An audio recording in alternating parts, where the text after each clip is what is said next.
नितिन गडकरी जी के इस मंच पर आकर मैं हृदय से आत्मविभोर हो रहा हूं। और ये कोई साइको फैंसी की बात मैं नहीं कर रहा, कोई चापलूसी की बात मैं नहीं कर रहा हूं। मैंने आपके कार्यशैली को देखा है, मैंने आपके कार्य संस्कृति को देखा है। आप तो राजा कर्ण के समान है, जो मांगो वो मिल जाएगा।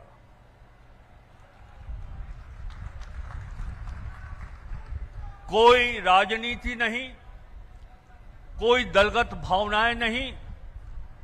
हिंदुस्तान के लिए जो भी जरूरी हो आपने वो कर दिखाया है। मैं राज्य के मुख्यमंत्री माननीय श्री हेमंत सोरेन जी की ओर से, गढ़वा और पलामू प्रमंडल के एक एक जन की ओर से इस अवसर पर आपका हृदय से हार्दिक अभिनंदन करते। मौसे मैंने सुना था तारे जमीन पर आए या ना आए, लेकिन सड़कों को आपने हिंदुस्तान के जमीन पर उतार कर रखा है। बधाई के पात्र है आप। निश्चित रूप से आपकी जितनी प्रशंसा की जाए वो बहुत ही कम है।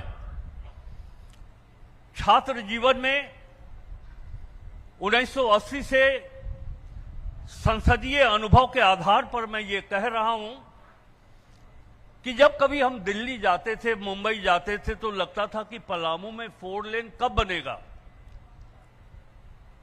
मैं प्रशंसा करता हूं माननीय सांसद श्री बीडी राम जी का और आदरणीय गडकरी जी का कि आज हम लोग पलामू प्रमंडल में 4 लेन रोड देख रहे हैं। कभी कल्पना भी हम लोगों ने नहीं किया था। महोदय, इस अवसर पर 5-7 मिनट में वक्त लूंगा, चूंकि झारखंड राज्य और आकांक्षी प्रमंडल पलामू के विषयों की जानकारी हम आपके समक्ष रखें। और इससे बेहतर अवसर और क्या हो सकता है कि भारत सरकार के एक अत्यंत लोकप्रिय मंत्री आज गढ़वा के धरती पर विराजमान हैं। तो एक वित्तीय दृश्य, सामाजिक आर्थिक दृश्य मैं आपके सामने बहुत ही संक्षेप में रखना चाहता हूं, जिसके आधार पर हम चाहेंगे कि भारत सरकार से वो सभी योगदान इस राज्य को मिले ताकि ये राज्य भारत के मानचित्र पर अग्रिम राज्यों में स्थापित हो सके। महोदय, हम बताएं, माननीय मुख्यमंत्री श्री हेमंत सोरेन जी के नेतृत्व में हम स्वास्थ्य के प्रक्षेत्र में आगे बढ़ रहे हैं। हम कृषि प्रक्षेत्र में अर्थव्यवस्था को संतुलित रखे हुए हैं। हम इसी तरह ऊर्जा के प्रक्षेत्र में, सिंचाई के प्रक्षेत्र में एक रोड मैप है हमारे सरकार के पास, हमारे पास, कि कैसे इस राज्य के लोगों के चेहरे पर हम मुस्कुराता हुआ चेहरा देख सकें। ये ब्लूप्रिंट, ये रोड मैप हमारे सरकार के पास है। लेकिन महोदय, एक परेशानी इस राज्य के साथ यह है, पलामू गढ़वा के सामने एक सबसे दुख की बात यह है कि हमारा ये क्षेत्र छायावृत्ति क्षेत्र के अंतर्गत आता है, रेन शैडो एरिया में आता है। हर 1 वर्ष के बाद 3 वर्षों तक अकाल का सामना पलामू गढ़वा के लोग करते। और सबसे दुर्भाग्य की बात यह है कि न सिर्फ झारखंड सरकार के लिए बल्कि भारत सरकार के लिए भी जल संग्रहण, वाटर कंजर्वेशन, ये हम लोगों के लिए एक चुनौती है।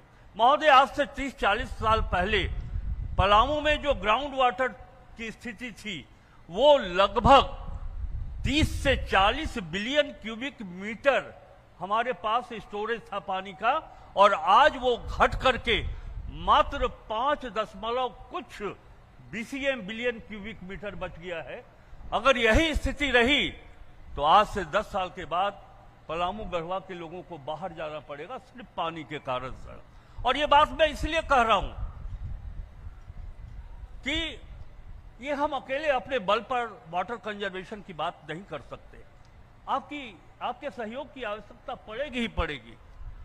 मैं मान्यवर को एक बात ये जरूर कहना चाहूंगा कि हम एलाइड एग्रो सेक्टर में, चाहे वो मिल्क प्रोडक्शन हो, चाहे वो फिशरीज हो, चाहे एग प्रोडक्शन हो, चाहे वो एनिमल हस्बेंड्री की बात हो, हम आगे बढ़ रहे हैं। महोदय, इस राज्य का आकांक्षी जिला है, गढ़वा के लोग यहाँ बैठे हैं, इनके चेहरे पर मुस्कुराहट दिखाई नहीं पड़ेगी, इसलिए कि झारखंड राज्य निर्माण के बाद आज भी 25 वर्षों के उपरांत हमारा पर कैपिटा इनकम मात्र 1,05,000 रुपया प्रति वर्ष है, जबकि सिक्किम में 5 लाख प्रति वर्ष और गोवा में 4 लाख प्रति वर्ष प्रति व्यक्ति आय वहां मौजूद है, लोगों को मिल रहा है। इसीलिए हमने कहा कि हम, केंद्र हमारी मां है, झारखंड उसका बच्चा है, हम अपनी मां से मांगना चाहते हैं कि सहयोग करिए।